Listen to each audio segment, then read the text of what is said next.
Here is the first example on source-free RC circuit, and in this example we are given the circuit shown in the slide, and also we are given the initial voltage across the capacitor to be 15 volts, and we are asked to find VC, Vx and Ix at t greater than 0. That is, we should find the voltage, the final capacitor voltage, and the voltage across the 12 ohm resistor, and the current across the 12 ohm resistor also. So the first thing to do is, first of all, we will write down our formula, and that is the source-free RC circuit formula. That is V of t equals to V naught multiplied by exponential raised to power minus t over tau.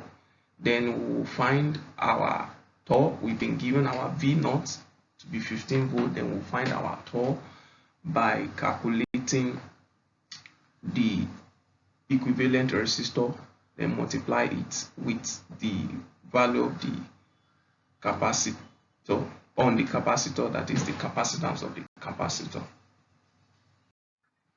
To calculate the equivalent resistance or the Thevenin resistance, we take the look from the capacitor, looking at the resistors in this circuit from the capacitor. We can see that the 5 ohm resistor is in parallel with the 8 ohm and 12 ohm in series. That is, the 8 and 12 ohm are in series, but they are in parallel with the 5 ohm resistor. And so doing that, it will be 5 multiplied by 8 plus 12. That 8 plus 12 is 20. So 5 multiplied by 20 over 20 plus 5, and that will give us a 4 ohm resistor.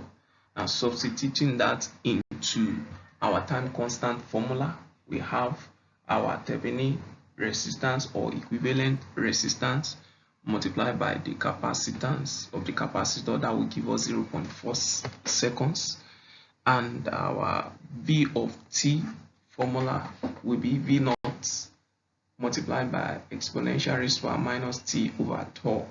The tau is the time constant, remember, and so our V of t will be equals to 15, because the value of our initial capacitor voltage is 15, multiplied by exponential raised to power minus t over 0.4 seconds, which will give us minus 2.5 t in volts.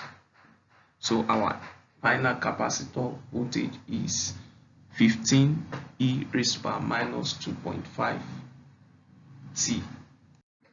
Now to get the voltage Vx across the 12 ohm resistor and the current Ix across the 12 ohm resistor, remember that the final capacitor voltage, that is V of t, that we earlier calculated, is the voltage across the 5 ohm resistor and also the voltage across the combination of 8 ohms and 12 ohm resistor, meaning that the 8 ohm resistor and the 12 ohm are in series, but they have the final capacitor voltage V of t connected across them.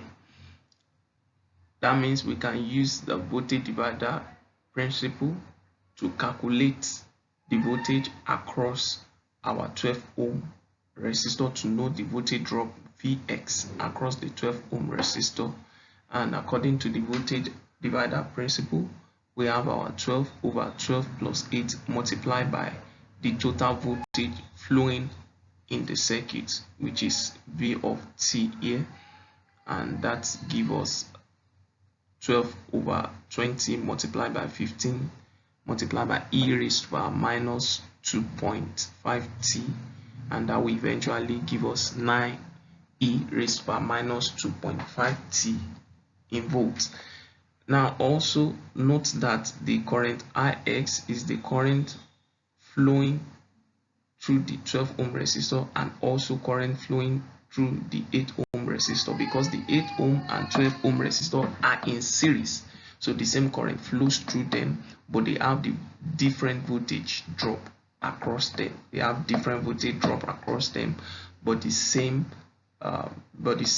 current flows through them. So the current Ix is equals to the voltage drop across the 12 ohm resistor divided by the resistance of the 12 ohm, the resistance value of the 12 ohm, which is also 12 ohm resistance.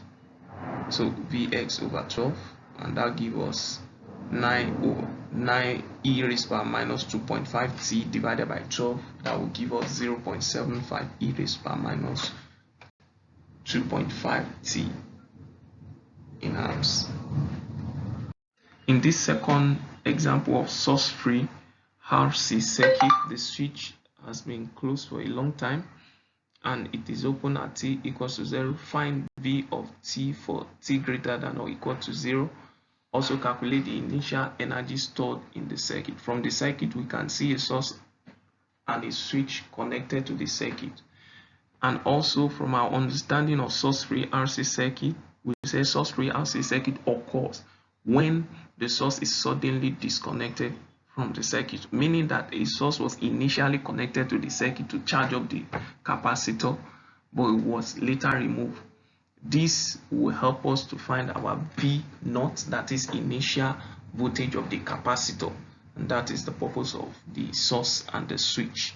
So the solution at t less than 0, the switch will be closed. When the switch is closed, the capacitor will act like an open circuit, and then we'll calculate the voltage across the open circuit voltage across the capacitor. So when we calculate that, we will see that our 3 ohm resistor is in series with our 9 ohm resistor, because our 1 ohm resistor will no longer be in use because of the open circuit. So we only have our 3 ohm resistor and our 9 ohm resistor, and the voltage, open circuit voltage, that is V naught across the capacitor, is also the voltage across the 9 ohm resistor, because the 1 ohm resistor is not connected to the circuit, is open. So the value of the voltage across the 9 ohm resistor is our V naught, is our initial voltage across the capacitor. And to get that, we can use our voltage divider principle. Using it, we'll have 9 divided by 3 plus 9 multiplied by the voltage, the value of the voltage at the source, which is 20 volts, and that will give us 15 volts, and 15 volts is our V naught. At t greater than 0, the switch is open. Also, the 20 volts voltage source and 3 ohm resistor is disconnected from the circuit, and the circuit becomes source-free RC circuit with 9 ohm and 1 ohm resistors in series. So the equivalent resistor of the circuit now at t greater than 0 is 1 plus 9, which is 10, and our time constant tau will be the equivalent resistor multiplied by the capacitance of the capacitor, and that is 10 multiplied by 20 microfarad, and that will give us 0.2 seconds.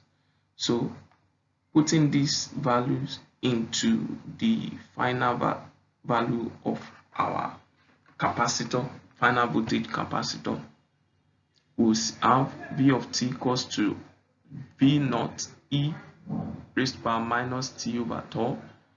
Our V naught has been calculated to be 15 volts from the previous slide, and our tau, which we just calculated, is 0.2 seconds. We'll put this into the formula, and we have V of t equals to 15 exponential raised to power minus t divided by 0.2, and that will give us 15 e raised to power minus 5 t in voltage.